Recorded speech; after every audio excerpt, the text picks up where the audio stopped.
पश्चिम बंगाल विधानसभा चुनावों के लिए खरसंग विधानसभा सीट के लिए भारतीय जनता पार्टी ने जोर आजमाइश शुरू कर दी है। इसके लिए स्टार प्रचारक यूपी के मुख्यमंत्री योगी आदित्यनाथ आज पहुंचे खरसंग विधानसभा के एक क्षेत्र जहां उन्होंने जनसभा ली। आप मेरे पीछे देख सकते हैं ट्रैफिक की व्यवस्था जिस तरह से यहाँ पे पुलिसकर्मी लगातार लगाए हुए हैं। ये वीआईपी जो मूवमेंट है उसके कारण यहाँ पे पुलिस की पूरी व्यवस्था ट्रैफिक को संभालने में लगी है। आप देख सकते हैं आसपास इस सड़क को पूरी तरह से खाली कर दिया गया है और ये पुलिसकर्मी जो ट्रैफिक की व्यवस्था संभाल रहे हैं। लेकिन एक बड़ा प्रश्न यहाँ पे ये भी आता है कि जब भी वीआईपी मूवमेंट रहता है तो पहाड़ की जनता को अभी जैसे मैं दार्जिलिंग से खरसियांग की तरफ आ रहा था, लगभग 45 मिनट से ज्यादा वक्त हो चुका है, वह गाड़ी वहां पे रुकी है। मेरे साथ कई लोग सफर कर रहे थे, उनकी तमाम तरह की मुश्किलें हैं। बावजूद उसके पहाड़ के लिए जब भी बड़ा वीआईपी मूवमेंट होता है उसके लिए ऑल्टरनेटिव व्यवस्था नहीं रखी है, जो आने वाले समय में रखने की आवश्यकता है।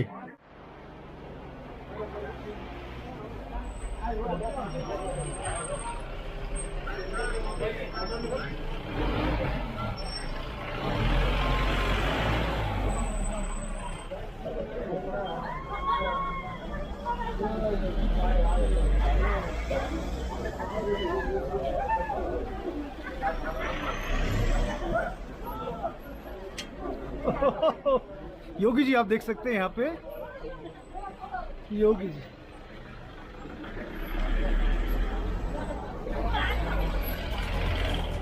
अपने काफिले के साथ वह सीधे सभा स्थल पहुंचे जहां उन्होंने भारतीय जनता पार्टी के उम्मीदवार बीपी बाजगए के लिए समर्थन मांगा एवं वहां पर मंच में जितने भी गठबंधन के लोग हैं, जिनमें खासतौर से सीपीआरएम के अध्यक्ष आरबी राय, गोरखा नेशनल लिबरेशन फ्रंट के अध्यक्ष मनगीत सिंह समेत बड़े वरिष्ठ नेता मौजूद रहे। जिस तरह जनसभा स्थल में भीड़ दिखाई दी उसको देखकर लगता है कि भारतीय जनता पार्टी ने खरसंग विधानसभा की सीट को अपनी प्रतिष्ठा का प्रश्न बना लिया है। के अध्यक्ष श्री मनगीत सिंह जी, पूर्व सांसद सीपीआरएम के अध्यक्ष श्री आरबी राय जी, भारतीय जनता पार्टी के जिला के अध्यक्ष श्रीमान कल्याण देवान जी, पूर्व जिलाध्यक्ष श्रीमान मनोज देवान जी, भारतीय जनता पार्टी के लोकप्रिय प्रत्याशी श्री विष्णु प्रसाद शर्मा जी, महेंद्र छेत्री जी, श्री अरुण घतानी जी, विकास राय जी, प्रताप खाती जी, ऋषि थापा जी, नीना नामा जी, अरुण घिसिंग जी, भारतीय जनता पार्टी दार्जिलिंग जिला के समस्त पदाधिकारीगण और इस क्षेत्र में बसे हुए सभी मेरे भाइयों बहनों, बंगाल विधानसभा का चुनाव चल रहा है और मुझे इस दार्जिलिंग क्षेत्र में आप सभी भाइयों बहनों के बीच में आने का सौभाग्य प्राप्त हुआ है। आप सबसे मिलकर के संवाद बना करके मुझे बहुत प्रसन्नता की अनुभूति हो रही है। मैं आप सबका हृदय से अभिनंदन करता हूं।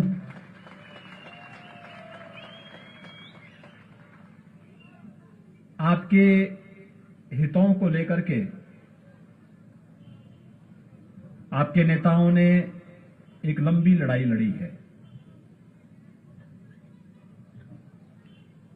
लेकिन आपकी भावनाओं के साथ कांग्रेस ने, फिर कम्युनिस्टों ने और पिछले 10 वर्षों से टीएमसी लगातार खिलवाड़ कर रही है। यहां के निर्दोष नौजवानों के साथ जिस प्रकार का व्यवहार इन दलों का रहा है वह अत्यंत दुर्भाग्यपूर्ण रहा है। हम सब जानते हैं कि देश के अंदर अनेक समस्याएं थी 2014 के पहले। क्योंकि 2014 के पहले देश के अंदर जिन लोगों ने ज्यादा समय तक शासन किया था उसमें कांग्रेस या उसके सहयोगी दल ज्यादा थे। उन्होंने समस्याएं ज्यादा दी, वे समस्याओं के समाधान पर विश्वास नहीं करते थे। और आपने देखा होगा 14 के बाद मोदी जी के प्रधानमंत्री बनने के बाद उन समस्याओं का एक एक करके समाधान होता हुआ गया। आज देश के अंदर जम्मू कश्मीर देश के अंदर आतंकवाद का सबसे बड़ा मुद्दा बना था, आज जम्मू कश्मीर की समस्या का समाधान हो गया है। दार्जिलिंग का नौजवान भी अगर चाहेगा आज के दिन कि वह जम्मू कश्मीर के अंदर अपने लिए जमीन और मकान खरीदना चाहता है, कोई आपको रोक नहीं सकता है। आप भी पूरे मजबूती के साथ जम्मू कश्मीर के अंदर अपने लिए जमीन और मकान खरीदने के अधिकारी हो सकते हैं।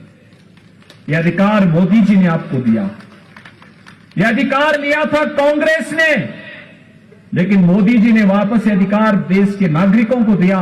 आज जम्मू कश्मीर विकास की प्रक्रिया के साथ जुड़ करके तेजी के साथ आगे बढ़ रहा है। भाइयों बहनों, बोडोलैंड की समस्या,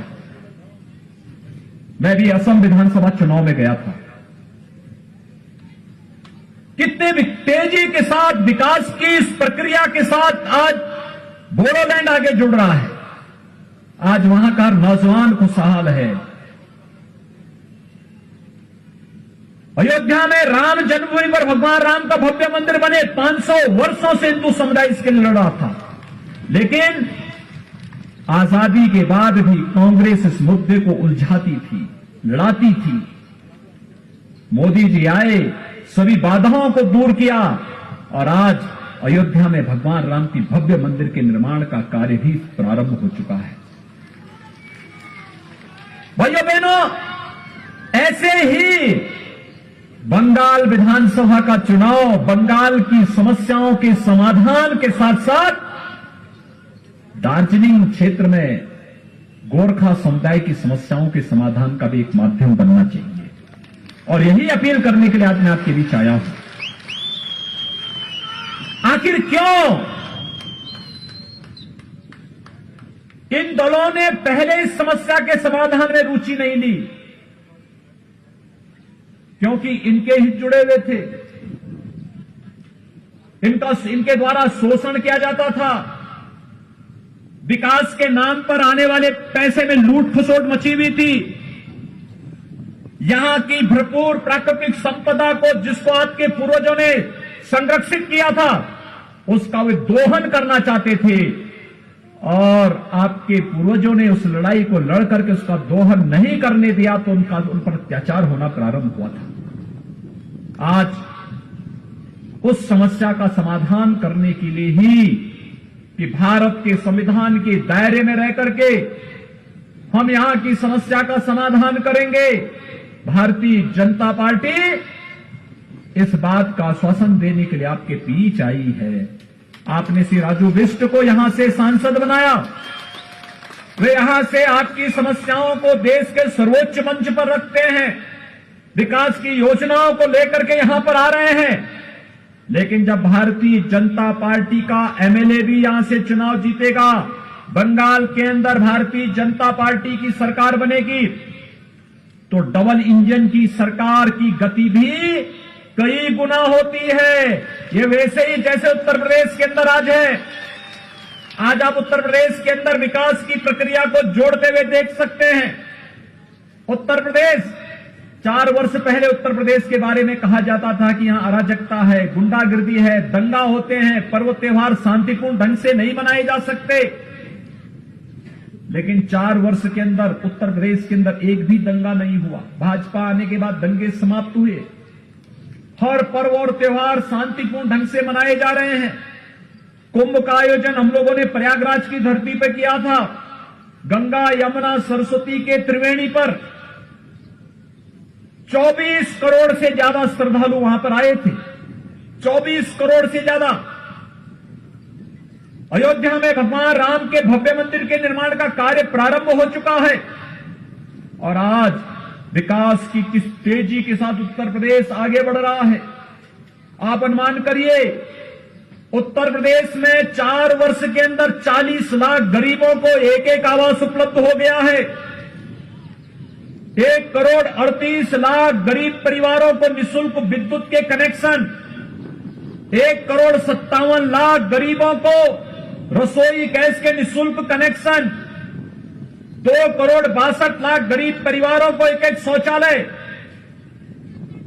6 करोड़ गरीबों को 5 लाख रुपए सालाना आयुष्मान भारत की सुविधा, जिसमें 5 लाख रुपए हर वर्ष उन परिवारों को स्वास्थ्य बीमा के लिए सरकार के द्वारा उपलब्ध कराए जा रहे हैं। 2 करोड़ 42 लाख किसानों को प्रधानमंत्री किसान सम्मान निधि में 6,000 रुपए हर वर्ष उपलब्ध कराए जा रहे हैं। भाइयों बहनों, 14 करोड़ गरीबों को अकेले उत्तर प्रदेश के अंदर मुफ्त में राशन उपलब्ध करवाने का कार्य किया जा रहा है। ये काम गरीब कल्याण के हैं। आपने देखा होगा, बंगाल के अंदर भी पंचायत चुनाव हुए थे, कितनी हिंसा हुई थी, लोकल बॉडी के इलेक्शन में कितनी हिंसा हुई थी, और इस समय उत्तर प्रदेश के अंदर चुनाव चल रहे हैं। आपने एक भी जगह हिंसा नहीं देख रहे होंगे। मैं बंगाल में प्रचार कर रहा हूं, उत्तर प्रदेश में शांतिपूर्ण तरीके से चुनाव चल रहे हैं। यह है परिवर्तन। इंफ्रास्ट्रक्चर हमने नेपाल को, बिहार को, छत्तीसगढ़ को, झारखंड को, मध्य प्रदेश, राजस्थान, उत्तराखंड, हरियाणा, दिल्ली, इनसे जुड़ी हुई उत्तर प्रदेश की पूरी सीमाओं में जितने भी हमारे मार्ग थे उनको 4 लेन की कनेक्टिविटी से जोड़ा है। 5 नए एक्सप्रेसवे उत्तर प्रदेश के अंदर बन रहे हैं। ये 5 एक्सप्रेसवे उत्तर प्रदेश की इकोनॉमी को बढ़ाने वाले, उत्तर प्रदेश की प्रति व्यक्ति आय को कई गुना बढ़ाने की वादा रखते हैं। एयर कनेक्टिविटी को बेहतर किया है। ये सब इसलिए संभव हो पाया है क्योंकि प्रधानमंत्री मोदी जी का वरद हस्त और उनका मार्गदर्शन है और उनका सहयोग है। उत्तर प्रदेश के अंदर भाजपा की सरकार है और डबल इंजन की सरकार विकास की प्रक्रिया को तेजी के साथ आगे बढ़ाती है तो उत्तर प्रदेश की 24 करोड़ जनता के जीवन में खुशहाली लेके आती है। और यही तो हम बंगाल के लिए भी कहना चाहते हैं। आखिर दार्जिलिंग और उसके इन क्षेत्रों की कितनी प्राकृतिक सौंदर्य है इसमें। ये प्राकृतिक सौंदर्य यहां पे पर्यटन की संभावनाओं को भी आगे बढ़ाता है। ये पर्यटन, ये प्राकृतिक सौंदर्य हेल्थ एंड वेलनेस के नए स्पॉट के रूप में हेल्थ टूरिज्म को भी आगे बढ़ाने का एक मादा यहां पे रखता है। और मैं तो कह सकता हूं, यहां पे भाजपा की सरकार होती तो टूरिज्म में यूरोप और स्विट्जरलैंड आपसे कई पीछे छूट जाता। दार्जिलिंग नंबर 1 पर देश और दुनिया के अंदर आ गया होता। यहां के इन सभी बहन बेटियों को और यहां के इन नौजवानों को दार्जिलिंग के अंदर ही नौकरी और रोजगार की सुविधा उपलब्ध हो जाती है। इनको कहीं बाहर जाने की आवश्यकता नहीं कि दुनिया आपके पास आती। ये संभावनाएं यहां पर है, लेकिन इन संभावनाओं को आगे बढ़ाने का जो अवसर है वो ये चुनाव है। और इसलिए मैंने कहा कि बंगाल का चुनाव हमारे लिए सत्ता परिवर्तन मात्र एक माध्यम नहीं है। बंगाल के अंदर हर एक क्षेत्र में खुशहाली लाने का एक माध्यम भी है, समृद्धि लाने का माध्यम भी है। भाइयों बहनों, 4 वर्ष में हम लोगों ने उत्तर प्रदेश की प्रति व्यक्ति आय दुगने से अधिक की है और बंगाल के अंदर 10 वर्षों में टीएमसी की सरकार में प्रति व्यक्ति आय में घटोत्तरी हुई है, घटा है। यहां पर नागरिक के जीवन स्तर को कम करने का कार्य टीएमसी के गुंडों ने किया है, लूट खसोट मचाई है। योजनाओं का लाभ यहां के नागरिकों को नहीं मिल पाता है। विकास की योजनाएं या तो टीएमसी लागू नहीं होने देती है और अगर हो भी गई तो उसको बीच में ही हड़प लिया जाता है, नागरिक तक, आम नागरिक तक नहीं पहुंचने दिया जाता है। क्या नहीं है आपके पास? सब कुछ तो है, केवल उचित नेतृत्व और मार्गदर्शन की है। और आपने श्री राजू बिष्ट को यहां से सांसद बनाया, अब उनके साथ सहयोग करने के लिए एमएलए भी दीजिए, हर एक क्षेत्र में एमएलए भी दीजिए। भाइयों बहनों, आप देखना विकास कैसे आगे बढ़ता है। विकास तेजी के साथ आगे बढ़ता हुआ दिखाई देगा।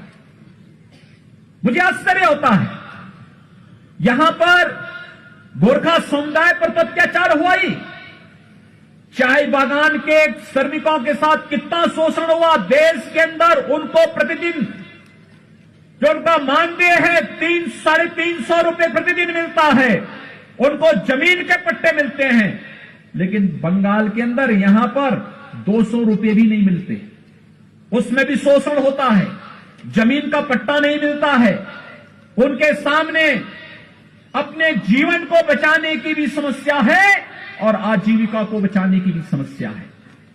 जीवन और जीविका दोनों को बचाने के लिए भारतीय जनता पार्टी आपके बीच में काम करना चाहती है और इसी के लिए आज हम सब आपके बीच आए हैं। भाइयों बहनों, जो अपार संभावनाएं यहां पर हैं टूरिज्म के साथ साथ, आखिर यहां पे यूनिवर्सिटी क्यों नहीं बननी चाहिए? क्यों नहीं बननी चाहिए? अगर अच्छी सरकार होती, बंगाल के अंदर विकास की सोच वाली सरकार होती, तो जैसे उत्तर प्रदेश के अंदर 2 एम्स बन रहे हैं, 4 वर्ष में 30 नए medical college, government medical college हम लोग बना रहे हैं, 30 मेडिकल कॉलेजेस नए बना रहे हैं, एम्स, आईएम, आईआईटी, इंफ्रास्ट्रक्चर के लिए नए एयरपोर्ट जैसे उत्तर प्रदेश के अंदर बन रहे हैं, ऐसे ही बंगाल के अंदर रुचि लेने वाली सरकार होती तो उनका लाभ बंगाल के नागरिकों को, दार्जिलिंग के नागरिकों को भी मिला होता। लेकिन दीदी तो हर काम के लिए चिढ़ जाती है, नाराज हो जाती है, इस कदर होती है कि अब तो गरीबों का राशन तो इन्होंने लूटा ही, यहां के जीवन पर तो इन्होंने संकट डाला ही, आजीविका पर भी डकैती डालने का काम किया और आजीविका के साथ साथ आस्था के साथ भी खिलवाड़ किया। यानी दीदी पहले दुर्गा पूजा रोकती है, फिर सरस्वती पूजा रोकती है और अब तो कहती है कि जय श्री राम बोलोगे तो जेल में डाल देंगे। बंगाल के अंदर अजीब सी स्थिति पैदा करने का प्रयास हो रहा है। बंगाल की धरती तो हमारे लिए बड़ी पवित्र धरती है, आध्यात्मिक गुरुओं को देने वाली धरती है। रामकृष्ण परमहंस, स्वामी विवेकानंद, एक लंबी श्रृंखला चलती है। गुरुदेव रविंद्रनाथ टैगोर, बंकिम चंद्र चट्टोपाध्याय, भारत को राष्ट्रगान और राष्ट्रगीत देने वाली धरती है बंगाल की धरती। लेकिन आज दीदी कहती है कि जय श्री राम बोलोगे तो जेल के अंदर डाल देंगे। मैं ये शब्द सुनना नहीं चाहता। पता नहीं दीदी ऐसे क्यों चिढ़ रही है, लेकिन मैं एक बात को मानता हूं और भाइयों बहनों मैं आप सबसे भी कहूंगा, अयोध्या में राम जन्मभूमि आंदोलन के साथ हम जुड़े रहे, शुरू से जुड़े रहे। 1949 में जब रामलला का प्रकटीकरण हुआ था, गोरखनाथ मंदिर ने उस आंदोलन को लीड किया था। मेरे पूज्य गुरुदेव और मेरे पूज्य दादा गुरु इस आंदोलन के साथ शुरू से जुड़े रहे हैं, उस आंदोलन को नेतृत्व प्रदान करते थे और मैंने इस बात को महसूस किया है, जिसने भी राम का विरोध किया, वो चाहे रामायण काल में किया होगा और चाहे आज के इस काल में कर रहे हैं, उसकी दुर्गति तय है। उसकी भलाई नहीं हो पाई, उसका उन्नयन और उसका उत्थान नहीं हो पाया। लेकिन कब टीएमसी के लोगों की समझ में ये बात आएगी?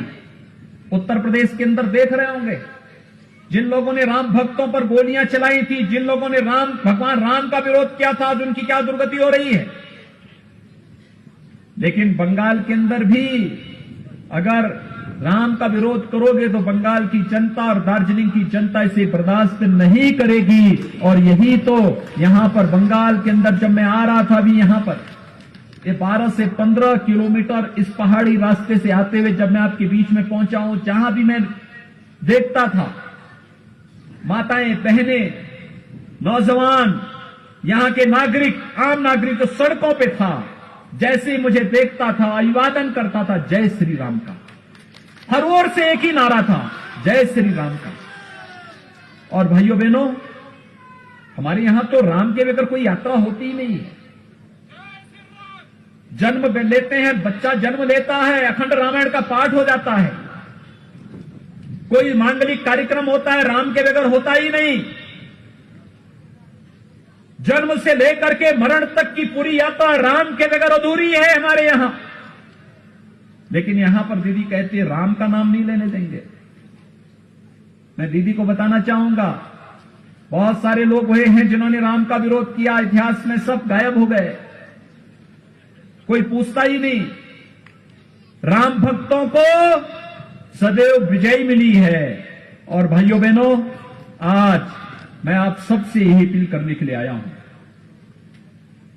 हमें सोनार बांग्ला के सपने को साकार करने के लिए कार्य करना है। गोरखा समुदाय की समस्याओं के समाधान के लिए कार्य करना है।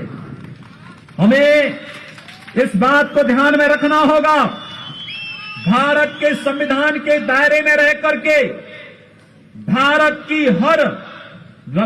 के अंदर हर समुदाय की समस्या का समाधान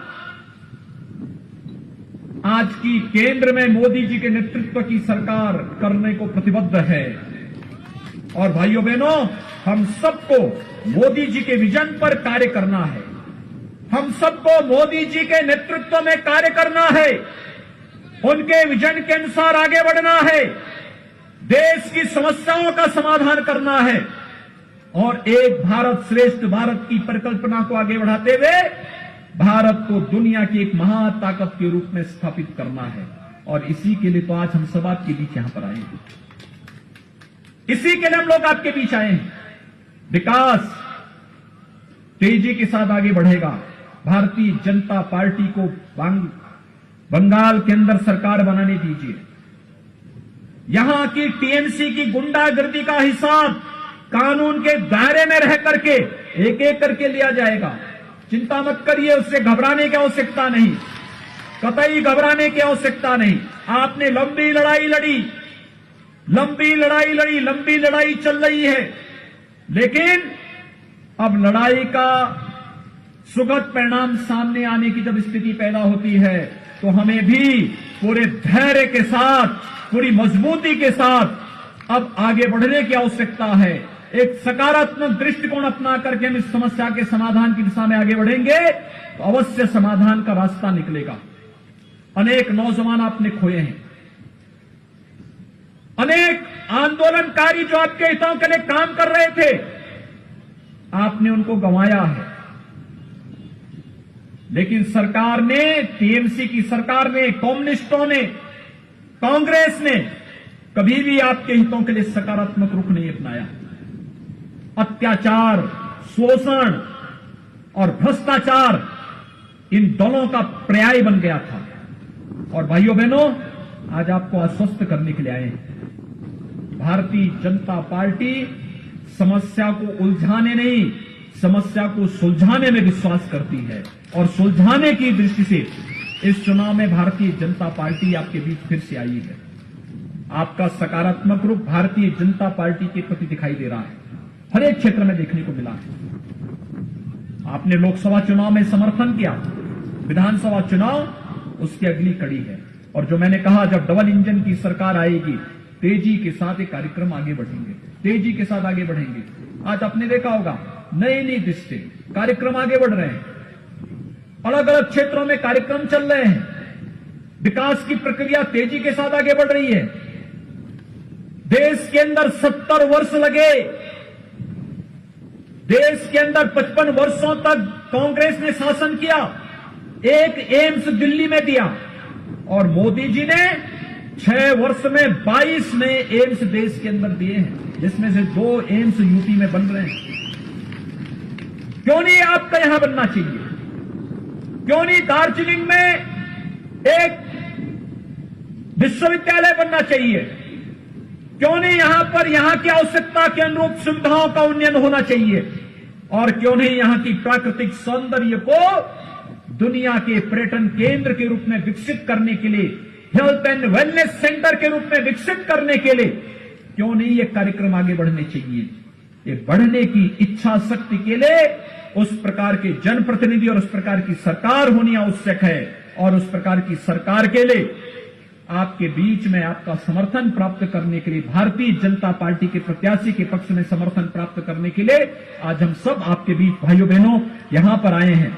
मैं आप सबसे अपील करूंगा, श्री विष्णु प्रसाद शर्मा को भारतीय जनता पार्टी के प्रत्याशी के रूप में आपके बीच आए हैं, इन्हें भारी बहुमत से विजयी बनाने की अपील आप सबसे करने के लिए आया हूं। श्री विष्णु प्रसाद शर्मा को आप लोग सही समर्थन देंगे? दोनों हाथ उठाइए, इधर से भी, इधर से भी, उधर से भी, सभी ओर से, ऊपर से भी, जहां है वहां से, सभी ओर से दोनों हाथ उठाइए।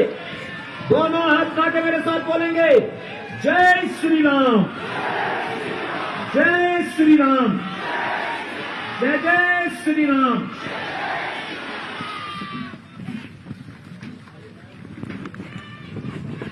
धन्यवाद।